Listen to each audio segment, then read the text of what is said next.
Hey guys, Zelonius here. Welcome back to another video on the channel. In this video, I'm going to be talking to you about some common gameplay mistakes I regularly see people make. This isn't just a low level or average players. This is quite a lot of these are at a higher level as well. So this video, honestly, take note of it. If you listen to the points in this, I will be amazed if you come away from it saying none of these are things that affect my gameplay.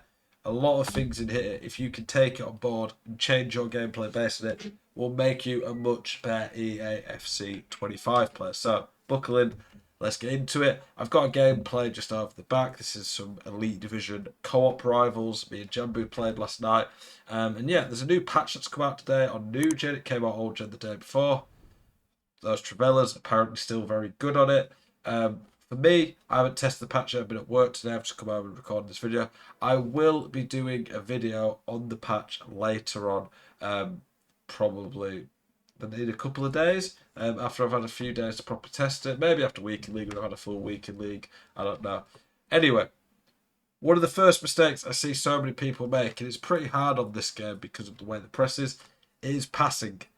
Pass accuracy is a big metric that I tend to see. If I play against someone good, I expect them to have high pass accuracy. If I play against someone bad, I expect them to have low pass accuracy. It's not always exactly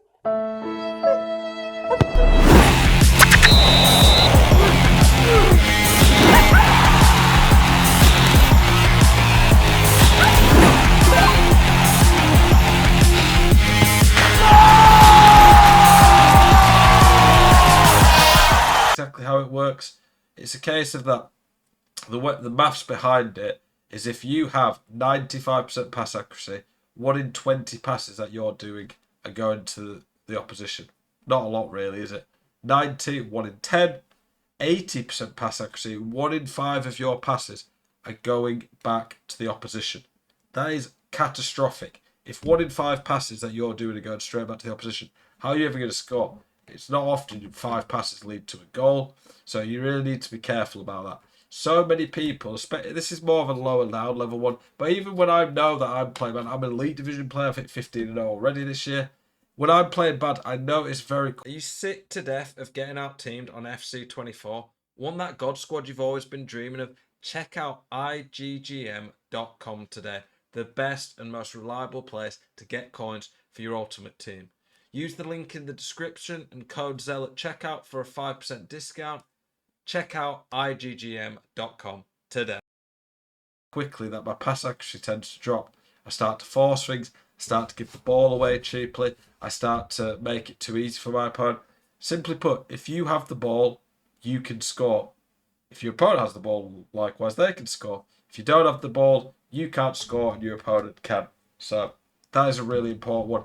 That is a big mistake I see regularly. That if probably out of anything of this game, if you could improve at, just having high pass accuracy, you'll instantly get better.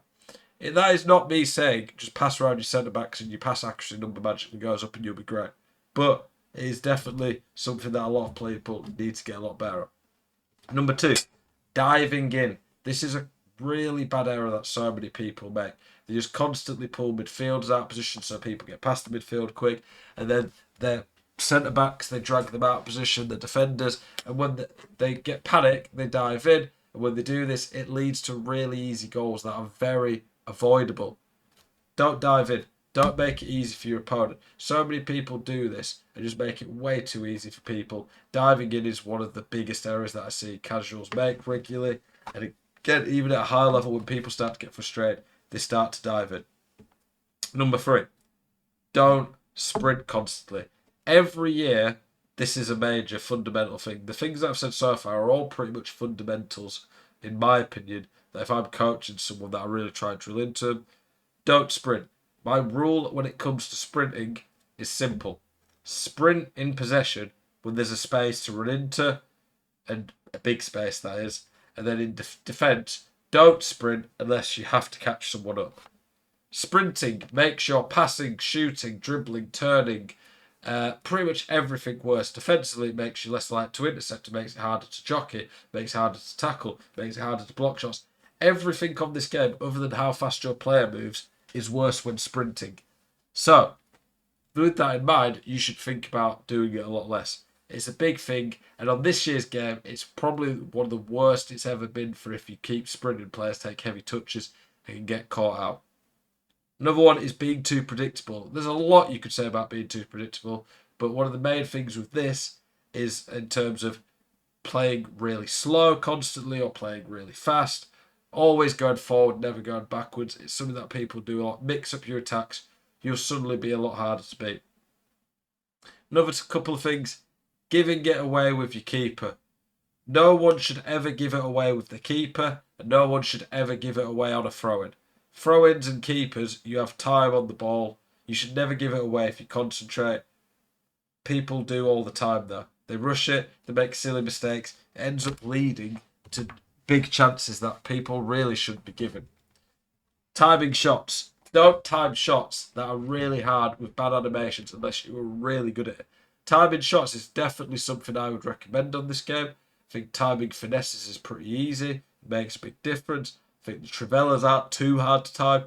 Apparently they're still pretty good. Timing shots is definitely a more advanced thing, but if you're not timing your long shots, they're a bit pointless. Long shots without being timed are very inconsistent.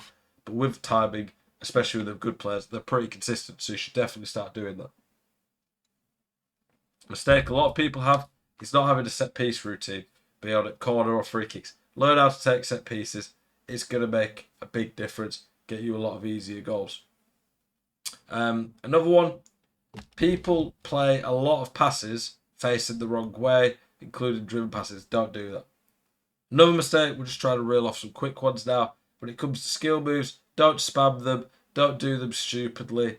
Do ones that are effective that you know work. Another one, drag your defenders back to cover the runs in behind. Generally speaking, so many people leave massive gaps that you can just play through balls in behind. At the higher level, people don't do this. It's a big mistake lower level players make, leaving gaps, not covering them. If you can start covering them, it's going to make you a miles better player, to make you harder to beat. One of the things I say to people when it comes to my philosophy on this game with defending is with defending, I only want to concede for one of two reasons. One, my opponent's done something brilliant, which isn't that often. Or two, because the game screwed me over. And when I say this, the game screwed me over in a way that was just nothing I could have really done could have stopped me conceding. That's very rare. Don't get me wrong, there'll be plenty of times where you concede on this game where you got very unlucky and something stupid happened. But there'll nearly always be something you could have done better or differently. The top players on EAFC aren't people who are perfect. They make lots of mistakes. They aren't people who can do certain mechanics or stuff in game that you don't have a clue how to do and could never dream of. It's not that type of game. The top players in this game are very consistent. They're very efficient. So even when they're getting unlucky and having a game where it feels like they're getting rigged, they can fight through the rig. They keep the head. They make consistent decisions. Being efficient is a huge deal on this game and will instantly make you better. Another mistake, don't try do things with players without play styles that they can't do. So don't hit finesse shots from outside the box if a player doesn't even have normal finesse. Don't play different to your stats. If a player's got like 50 pace, no rapid quick step, any of that. Don't try run one-on-one with him. Don't try cross it to players who are marked in the air, who've got no aerial and they're under 6 foot. You have to think about all these things. Your players who you've got in your team do make a big difference. I appreciate you all tuning in. Hopefully this video's helped you out. Keep it spicy. I hope to see you on the next one. Peace.